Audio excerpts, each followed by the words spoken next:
Friends, welcome back to my channel सीखो कुछ नया। तो जैसे कि फ्रेंड्स आपको पता है कि इसके पिछले वीडियो में हम प्रीवियस ईयर के क्वेश्चन पेपर सॉल्व कर रहे थे, सीटेट का प्रीवियस ईयर का क्वेश्चन पेपर। और जैसे मैंने आपको बताया है कि कल से हम ये एनसीईआरटी की बुक को करेंगे। तो आज से हम स्टार्ट करते हैं सामाजिक और राजनीतिक जीवन, जो क्लास 6 की बुक है, और हम फर्स्ट चैप्टर से स्टार्ट करेंगे। और आपको पता ही है कि एनसीईआरटी मोस्ट इम्पॉर्टेंट है किसी भी एग्ज़ाम को क्वालिफाई करने के लिए, चाहे सीटेट हो या अदर टेट हो, केवीएस हो, डीएसएस भी हो, हर किसी में एनसीईआरटी बुक तो फॉलो करनी ही करनी है। सब एनसीईआरटी से ही आते हैं, ठीक है। तो फिर और जितना मैं करा रही हूँ, अगर आपने इतना भी कर लिया ना, इनफ है, काफ़ी है अगर आपने इतना कर लिया तो, क्योंकि ये मेरा खुद का एक्सपीरियंस है। तो चलिए फिर हम स्टार्ट करते हैं। फर्स्ट चैप्टर हमारा क्या है? विविधता। विविधता का मतलब तो हमें पता होना जरूरी है, क्योंकि हम चैप्टर स्टार्ट कर रहे हैं। अगर हमें चैप्टर का मतलब ही नहीं पता होगा तो फिर आगे हम कैसे पढ़ेंगे। तो डाइवर्सिटी किसे कहते हैं? What is diversity? विविधता क्या है? तो जैसे कि आपको पता ही है, ये एक इमेज है, ठीक है। इमेज आपको दिख रही है। तो जैसे कि इस इमेज को ध्यान से देखिए कि इसमें कुछ लोग मेल हैं, कुछ फीमेल है, कोई छोटा है, कोई बड़ा है, कोई दिव्यांग है, सब अलग अलग टाइप्स के हैं। इसी को हम डाइवर्सिटी या विविधता कहते हैं, ठीक है। इसी को हम क्या कहते हैं? डाइवर्सिटी या विविधता कहते हैं ना। फ्रेंड्स, आप देख सकते हैं कि सभी की लैंग्वेज, जैसे कि आप ये भी देख सकते हैं विविधता में कि सभी की लैंग्वेज क्या है?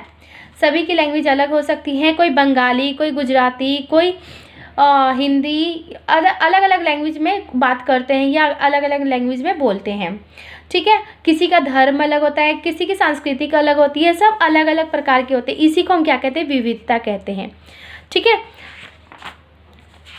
तो आपको पता चल गया कि विविधता किसे कहते हैं। बाकी एक बार आप रीड कर लीजिएगा, इन सब में यही दिया हुआ है। और नेक्स्ट आते हैं हम, क्या है इसमें क्या पूछा है? एक क्वेश्चन ये मोस्ट इम्पॉर्टेंट है, ठीक है। मोस्ट इम्पॉर्टेंट है ये कि किसी क्षेत्र की विविधता पर उसके ऐतिहासिक और भौगोलिक कारकों का क्या असर पड़ता है। रीज़न पूछा है यहाँ पे, क्या असर पड़ता है। तो जैसे यहाँ पे क्या है, जैसे मैं यहाँ समझा रही हूँ आपको कि यहाँ पे क्या है, हिस्टोरिकल फैक्टर पूछा है। हिस्टोरिकल फैक्टर, ठीक है। जैसे यहाँ पे क्या है, कारण पूछा है, रीज़न ऑफ डाइवर्सिटी, ठीक है। कितने, दो प्रकार के होते हैं, दो कारण होते हैं। एक तो क्या होगा, हिस्टोरिकल फैक्टर,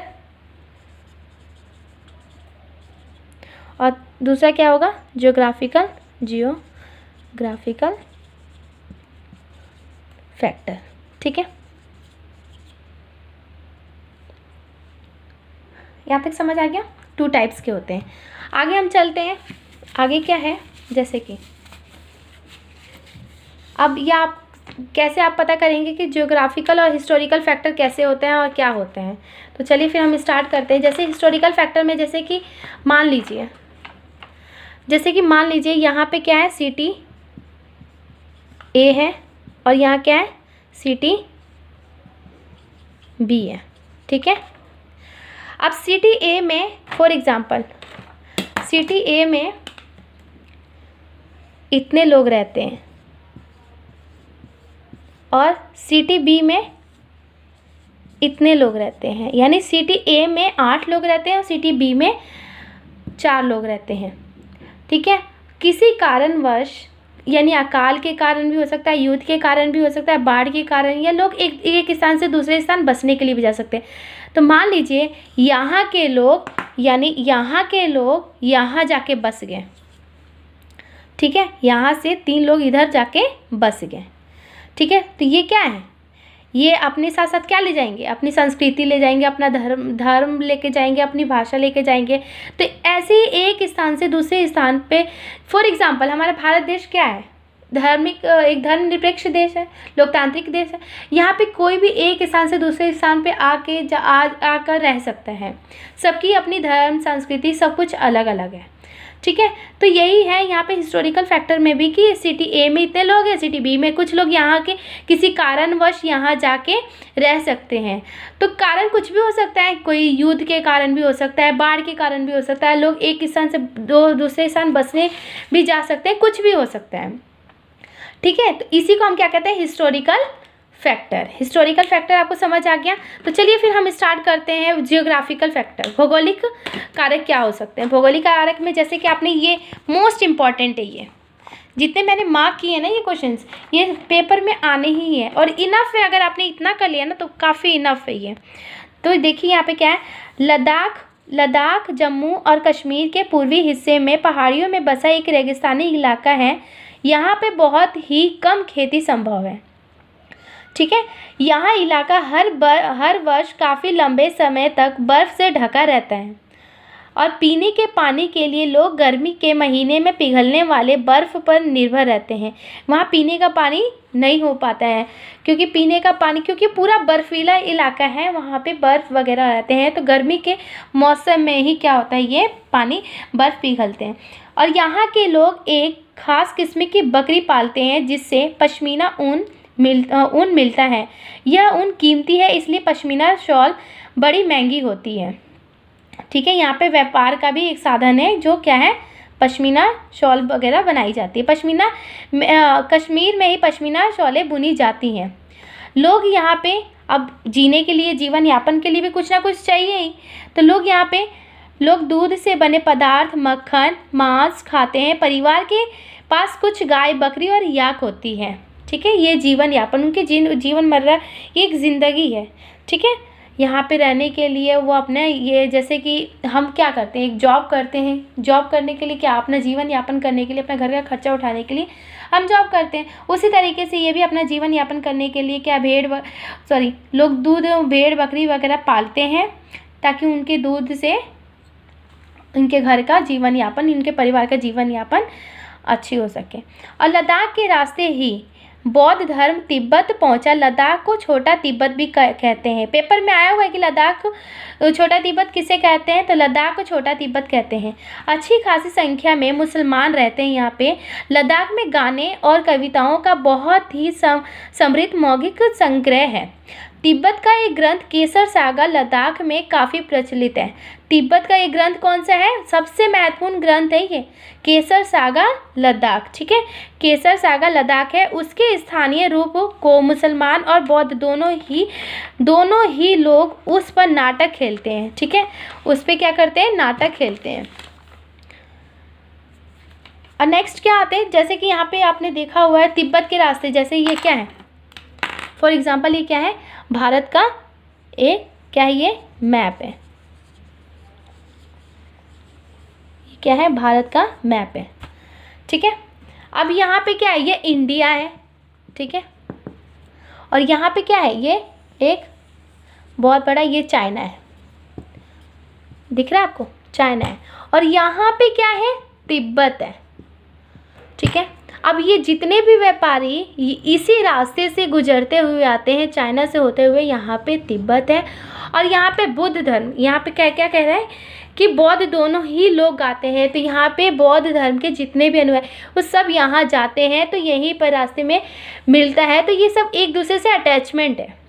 तो यानी ये अपनी संस्कृति एक स्थान से दूसरे स्थान भी लेके जाते थे। नेक्स्ट आते हैं हम केरल के बारे में पढ़ते हैं। केरल क्या है, केरल भारत के दक्षिणी पश्चिमी कोने में बसा हुआ है राज्य है। और लद्दाख कहाँ पे है, पूर्वी हिस्से में है। और केरल का है दक्षिणी और पश्चिमी कोने में बसा हुआ है। यह एक तरफ से समुद्र से घिरा हुआ और दूसरी तरफ से क्या है, दूसरी तरफ से पहाड़ियों से है।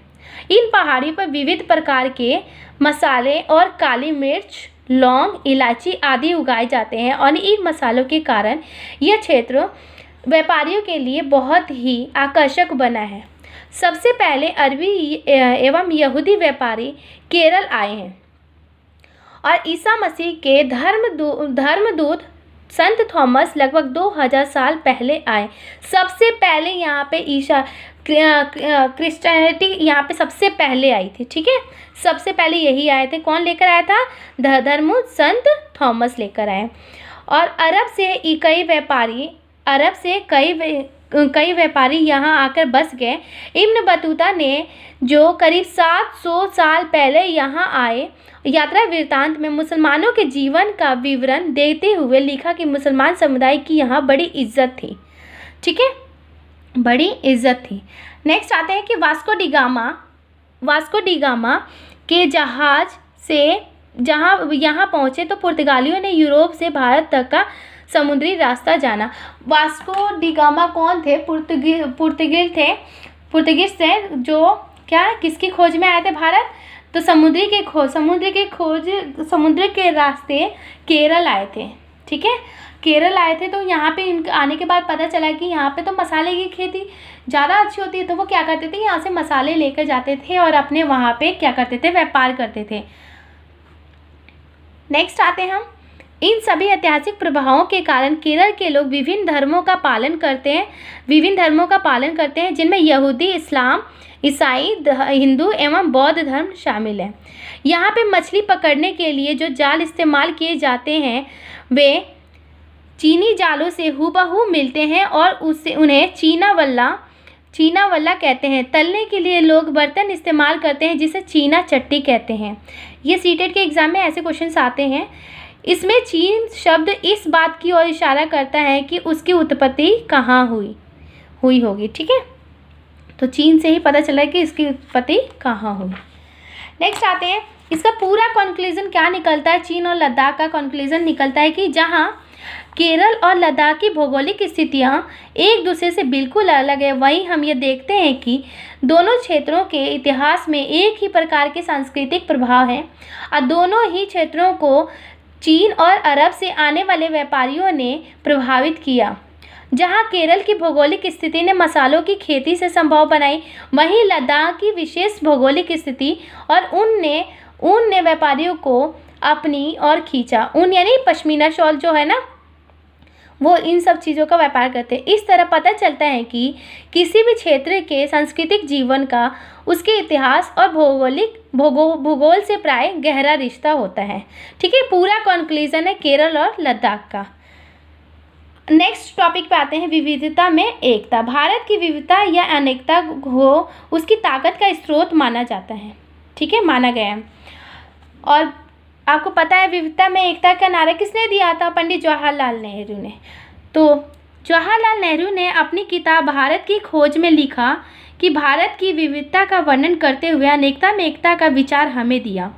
ठीक है, विचार हमें कहाँ दिया? विचार हमें दिया। उसके बाद आते हैं हम क्या है कि भारतीयों में एकता तब दिखाई देती है जब 1919 में जलियांवाला बाग की घटना हुई थी। कब हुई थी? 1919 में जलियांवाला बाग में की घटना हुई थी। यहीं वे अमृतसर में सिख लोगों पर अंग्रेज़ों द्वारा क्रूरता, लेकिन पुरुषों, महिलाओं, हिंदुओं, मुसलमानों, अमीर गरीब सभी अंग्रेज़ों के खिलाफ विरोध करने के लिए एकत्र हुए थे। इसी को हम क्या कहते हैं? अनेकता में एकता। यानी हमारा देश क्या है? अनेकता में एकता। यहाँ सभी धर्म के लोग रहते हैं। भारत एक धर्मनिरपेक्ष देश है। ठीक है, 1919 में हुए इस नरसंहार यानी लड़ाई के बाद इंडियन पीपल्स थिएटर एसोसिएशन द्वारा एक गीत तैयार किया गया था। वो गीत कौन सी है? जिसे यहाँ एनसीईआरटी की बुक में यहाँ पे दी हुई है, वो गीत ये रही। ठीक है, वो गीत कौन सी थी? ये थी। वैसी स्वतंत्रता संग्राम के दौरान उभरे गीत और चिन्ह विविधता के प्रति हमारा विश्वास बनाए रखते हैं। और यहाँ पे आपको एक दिया हुआ है कि राष्ट्रगान किसने लिखा? रविंद्रनाथ टैगोर द्वारा लिखी गई है। ठीक है, राष्ट्रगान के बारे में। और अगर आपने इतना भी कर लिया तो काफ़ी इनफ है। ठीक है, और जितना कुछ मैंने कराया है इसको प्लीज़ एक बार क्या करना, आप पूरी एनसीईआरटी उठाइएगा और एक बार ना रीड कर लीजिएगा। और जो मैंने समझाया और जो मैंने ये इंपॉर्टेंट पॉइंट्स मार्क किए हैं, सारे इंपॉर्टेंट पॉइंट्स हैं, क्योंकि मैंने खुद अपना एग्ज़ाम यही इंपॉर्टेंट पॉइंट्स मैंने मार्क करके किया है। मेरा क्वालिफाई हो चुका है। ठीक है, तो सो प्लीज़ आप ये इतना पढ़ लेंगे, इनफ है। And thank you so much. अगर मेरी ये चैप्टर अच्छा लगा और आपको सही लगा तो प्लीज़ मेरे चैनल को लाइक, शेयर एंड सब्सक्राइब कीजिएगा। And thank you so much.